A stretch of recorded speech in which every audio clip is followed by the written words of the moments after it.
سو اس کی بہت نقصان ہے. پہلے ہی ایک پرابلم یہ ہے کہ ایک شخص جو گرفتار ہوتا ہے اس کے اوپر ایف آئی آر کسی چیز کی ہوتی ہے, بدلہ کسی چیز کا لیا جا رہا ہوتا ہے, اس کو جیل میں ڈال کے بھول جاتے ہیں.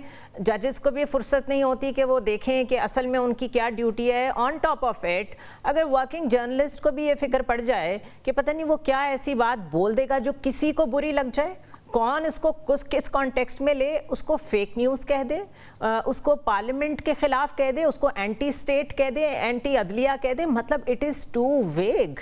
اس میں اتنی نیش ہے کہ آپ کسی کو بھی اس ایمبٹ میں ڈالیں اور اس کو پنش کریں فار گڈ.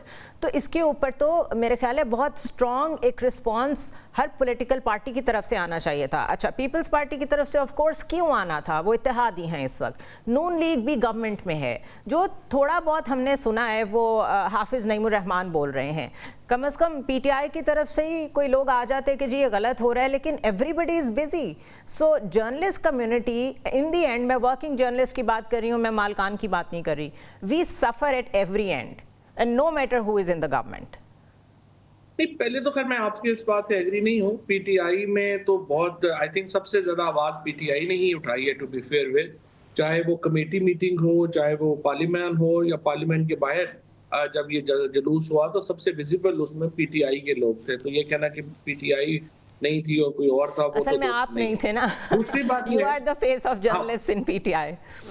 نہیں, very kind, so kind of you. وہ تھوڑا ان کا یہ بات پرابلم ہو سکتی ہے کہ چونکہ اتنے ویزیبل نہیں ہیں وہ فیسز, تو اس کی وجہ سے شاید وہ نہ لگتا ہو. یہ پرابلم بالکل ہوگی.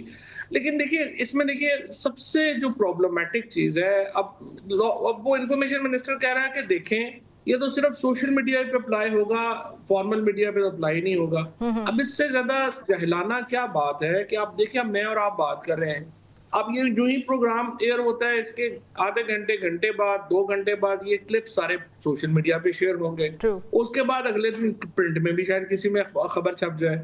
تو آپ ڈسٹنکشن کیسے کریں گے کہ یہ اخبار کی خبر ہے اور یہ ٹی وی کی خبر ہے اور یہ سوشل میڈیا کی خبر ہے؟ It's impossible to distinguish. تو یہ کہنا کہ یہ 100% جو ورکنگ جرنلسٹ ہے اس کے اوپر اپلائی ہوگا, اس کی زبان اور جو ہے وہ بند کرنے کی کوشش ہوگی, اور سیاسی مخالفوں کے اوپر استعمال ہوگا. آپ نے ابھی دیکھا ہی ہے پاک پتن میں ایک جو واٹس ایپ گروپ کے ایڈمن ہے اس کو آپ نے پکڑ لیا. بھائی آپ مطلب میرے جب وہ واٹس ایپ کی سیٹنگز نہیں تھی, ان مقدمات کی بیسس پہ سزائیں ہو رہی ہیں, میڈیا پہ نہیں آ رہی, دیٹس ڈفرنٹ. نہیں, اور دوسرا ہے دیکھیں جب واٹس ایپ سیٹنگ اگر آپ نے اس میں پرائیویٹ نہیں کی ہوئی تو آپ کو کوئی بندہ بھی گروپ میں ایڈ کر سکتا ہے. تو آئی مین دس از سو اسٹوپڈ ٹو سجیسٹ کہ مجھے پتہ ہی نہیں ہے یا میں نے پڑھا ہی نہیں ہے بٹ آئی ایم ریسپانسبل. نہ اس کو انہوں نے کو دیکھا ہے. میرے خیال میں ابھی بھی اس کو واپس ان کو کرنا چاہیے. پی ایم ڈی اے کا ماڈل بنا ہوا ہے, اس کو اسٹڈی کریں, فائنز کے اوپر آئیں, اس میں جو ہے سول پروسیکیوشن کی طرف آئیں. اور پھر دیکھیے میرا نہیں خیال کہ اس معاملے کو یورپی یونین اور جو آپ کی جو پریس ایسوسی ایشنز ہیں انٹرنیشنل وہ کوئی اگنور کریں گی. پاکستان پہ پہلے ہی بہت دباؤ ہے ملٹری کورٹس کو لے کے, آپ یہ کریں گے آپ پہ دباؤ اور بڑھ جائے گا. اور اس وقت پاکستان آپ کو لگتا ہے کہ ابھی یہ جو ہوا ہے اس سے پہلے تو جو ہوتا آیا وی آل نو کہ جیسے میں نے پہلے کہا کہ یہ تو بات بالکل کلیئر ہے کہ کوئی بھی اپنے اوپر تنقید نہیں سننا چاہتا, let it be establishment, let it be the governments. But یہ جو ہوا ہے this is P T I specific, because وہ جو باہر سے بیٹھ کے اکاؤنٹس ایکٹیو ہیں اور جو کچھ کر رہے ہیں وہ ایک بہت بڑی تھریٹ کنسیڈر کی جا رہی ہیں.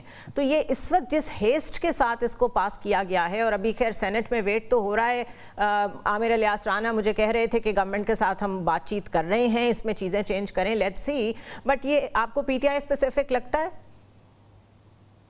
اس وقت تو ہر چیز ہی جو ہو رہی ہے پی ٹی آئی اسپیسیفک ہی ہے نا, کیونکہ رات کو نیندیں تو پی ٹی آئی کی مقبولیت اڑا رہی ہے نا, تو ظاہر ہے کہ وہ پی ٹی آئی کے اسپیسیفک تو ہے ہی. لیکن آپ یہ دوبارہ میں آپ کو بتاؤں کہ جس مقصد کے لیے وہ بنا رہے ہیں وہ تو اس میں آئیں گے ہی نہیں. مثلا جو لوگ باہر بیٹھے ہوئے ہیں انہوں نے کیا کیا کہ پاکستان کے اندر جو لوگ تھے جن سے آپ کو توقع کر سکتے تھے کہ وہ بیلنس بات کریں گے, آپ نے پہلے ہی ان کو اتنا سکویز کر دیا ہے کہ اب جو ساری جس کو پریشانی ہے یا جو ساری گندگی اٹھتی ہے وہ باہر سے اٹھتی ہے, پاکستان کے اندر تو ہو ہی نہیں رہی. آپ صرف اپنی جگہ اور سکویز کریں گے، باہر والوں کو اور موقع ملے گا، ان کو اور سپیس مل جائے گی، وہ اور اس طرح کی حرکتیں کریں گے.